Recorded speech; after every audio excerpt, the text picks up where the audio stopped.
Shannon Sharpe just disrespected the Oklahoma City Thunder, calling them one of the weakest one seeds the NBA has seen in a very, very long time. And many fans are agreeing or disagreeing strongly with what Sharpe had to say about the Thunder. And also, some people are concerned if the Thunder are a poised enough team to make some clutch shots in the playoffs this year and lead them far in the playoffs. Now, before we get into all this, don't forget to hit the subscribe button. As you can see here, 91.7% of you guys are not subscribed to the channel. If you love the content and you keep coming back, hit that subscribe button. It's the best way to stay up to date with your Oklahoma City Thunder news, and also it's the best way to support the channel. So if you love what we do here at Thunder Digest and you want to show your support, hit the subscribe button. It's the best way of doing that. You've had plenty of time to do that now. So now we'll get into the video. Shannon Sharpe went on First Take and had some choice words to say about the Thunder. And he straight up just kind of dissed them, said that this Thunder team isn't good enough to go far, even though they're the one seed and statistically one of the best teams in the NBA at this moment. And so I'm about to come on here and prove why the stats are showing why Sharpe is wrong about this Thunder team. First off, what we're going to show right here is what Shannon Sharpe had to say exactly about the Oklahoma City Thunder and what his fellow compatriots had to say about it. Shannon Sharpe said, "Do you actually think that the OKC Thunder is going to make it all the way to the Western Conference? This might be the weakest #1 seed in the NBA in a very long time." Brian Windhorst then said, "You're going to regret those words." And Stephen A. Smith also agreed with Brian, saying that Shannon Sharpe is completely wrong about what he said about the Oklahoma City Thunder. Like, just come on now. Clearly, he hasn't been paying attention to what this OKC team has been doing. We've been blowing other competitive teams out of the water. We've blown out the Dallas Mavericks. We've blown out the Denver Nuggets. We beat the Celtics. We've blown out the Timberwolves. All these other top-tier teams. We've beat the Knicks. All these top-tier teams in our conference and in the Eastern Conference, we've handled pretty well. That's kind of the reason we have 57 wins is because we've been playing so well. And so I'm going to show the offensive and defensive team stats and show him why that he is wrong about this team. First, offensive stats. Points per game, 120. That's a solid number. It's one of the better numbers. Along with the average score margin at 7.4 in the Thunder favor, I believe that is second in the league, just right behind the Celtics. Fast break points per game is at 15.8. I expected it to be a little bit higher just because of how young and fast-paced our team is. But, hey, it's fine. Points and paint per game. This really surprised me with 52.5. I expected it to be lower since we're not really a big team. Our only really true big man is Chet Holmgren. Even then, he doesn't play like a big man. He sometimes spreads it out and plays on the wing as well. And so having 52.5 points in the game, points in the paint per game, really helps out with this team and shows that we can bang down low with the best. Assists per game, higher than I thought considering we don't really shoot off of the pass and everything. We're not really a catch and shoot team.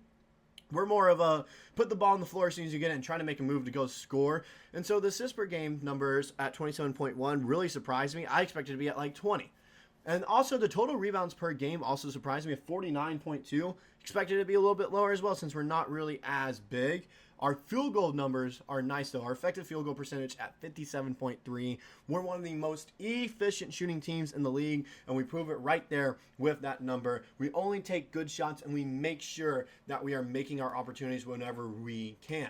And so our offensive stats show. Offensively, we're a top 5 team in the league, no doubt about that. Led by Jalen Williams, Chet Holmgren, and Shai Gilgeous-Alexander, who is the MVP. I'm saying it right now. When the award comes out May 2nd, Shai Gilgeous-Alexander is the MVP. He is winning that award, no doubt in my mind. Now, we also need to get in the defensive side of it as well. Since I am talking about Shai, who's averaging 2 steals a game, let's look at the team defensive stats. Opponent's points per game at 112.7, which is quite low. You know, that's league average, I believe, which is nice for this team. Opponent's effective field goal percentage at 53. I wanted to be a little bit lower. All right, I wanted to be below 50%, but hey, it's fine. Now, the points in the paint per game for our opponents is a number that surprised me. I expected it to be at like 60, considering how small of a team we are. So it only being at 47 really surprised me, and so it shows that we're handling ourselves well down low on the defensive side. Along with offensive rebounds per game at just under 9, that surprised me. I expected it to be at like 15 for our opponents. Defensive rebounds as well, 33. That's normal. That's average. You kind of expected that. Blocks per game at 6.6, that surprised me. And then steals per game is where we're really excelling right now at 8.5. This is a great number for us because this is what has allowed a ton of fast break opportunities, especially a Shai averaging 2 a game right now for the Oklahoma City Thunder. Then also the personal fouls per game are a low number at 18.8. So it shows that the stats-wise, we're a great team. We're one of the best teams in the league when you look at stats. Now, the real question why Shannon Sharpe was bringing this up and everything is he doesn't think we're clutch enough. He doesn't think this Oklahoma City Thunder team is poised enough. And so now I'm about to show you, is the poise really a concern for this Thunder team?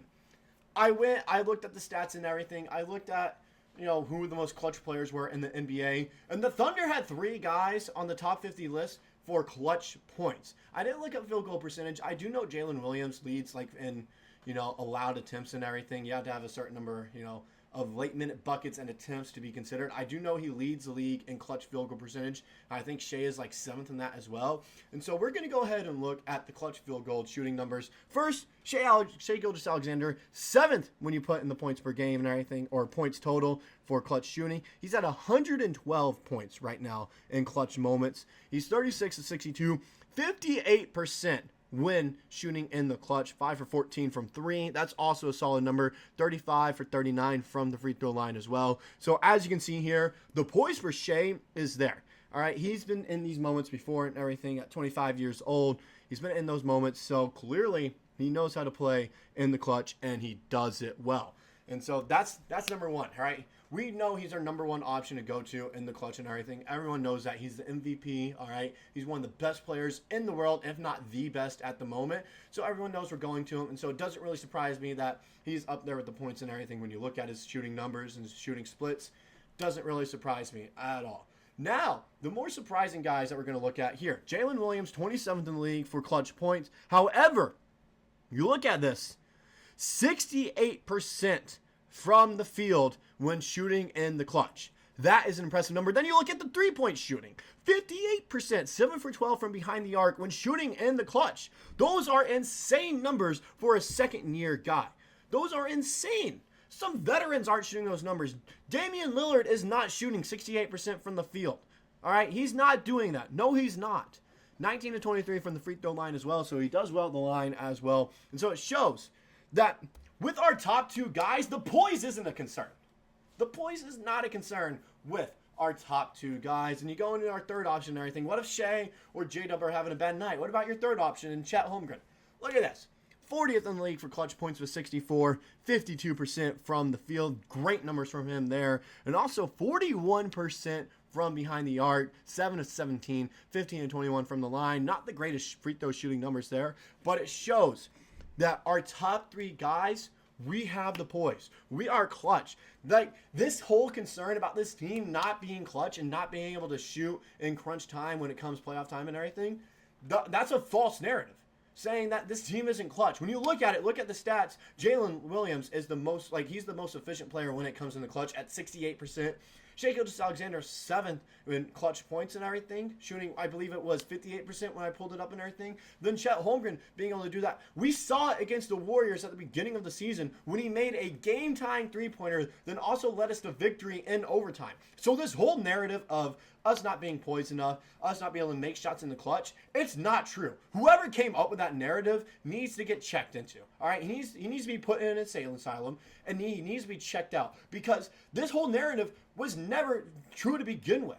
This team has been clutch since day one this season. So this whole, they won't perform when it comes to playoff time. They're not used to being able to score, when they're up by 2 or down by 1. We are. The amount of games that we've come back from and won. You look at the Celtics game. We were down by 10 with 5 minutes left to go in the fourth quarter at home back in December. We came back and won that game by 6, I believe. So this whole thing of us not being able to come back in the playoffs, it's a false narrative, all right? Us saying we're not poised enough, it's false. That's why Shannon Sharpe has said that we're the weakest 1 seed, because he doesn't think we're poised enough to make it far. That's what he is. That's what he's thinking. All right, so that's why what he said is wrong. That's why the stats show he's wrong, and our clutch numbers show that he's wrong, and everyone else that thinks this Thunder team is a week 1 seed and one of the weakest that we'll ever see in a long time.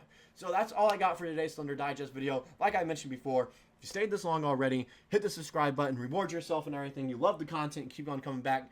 Hit the subscribe button. That's all I got for Thunder Digest today. Thunder up, and we'll see you in the next video.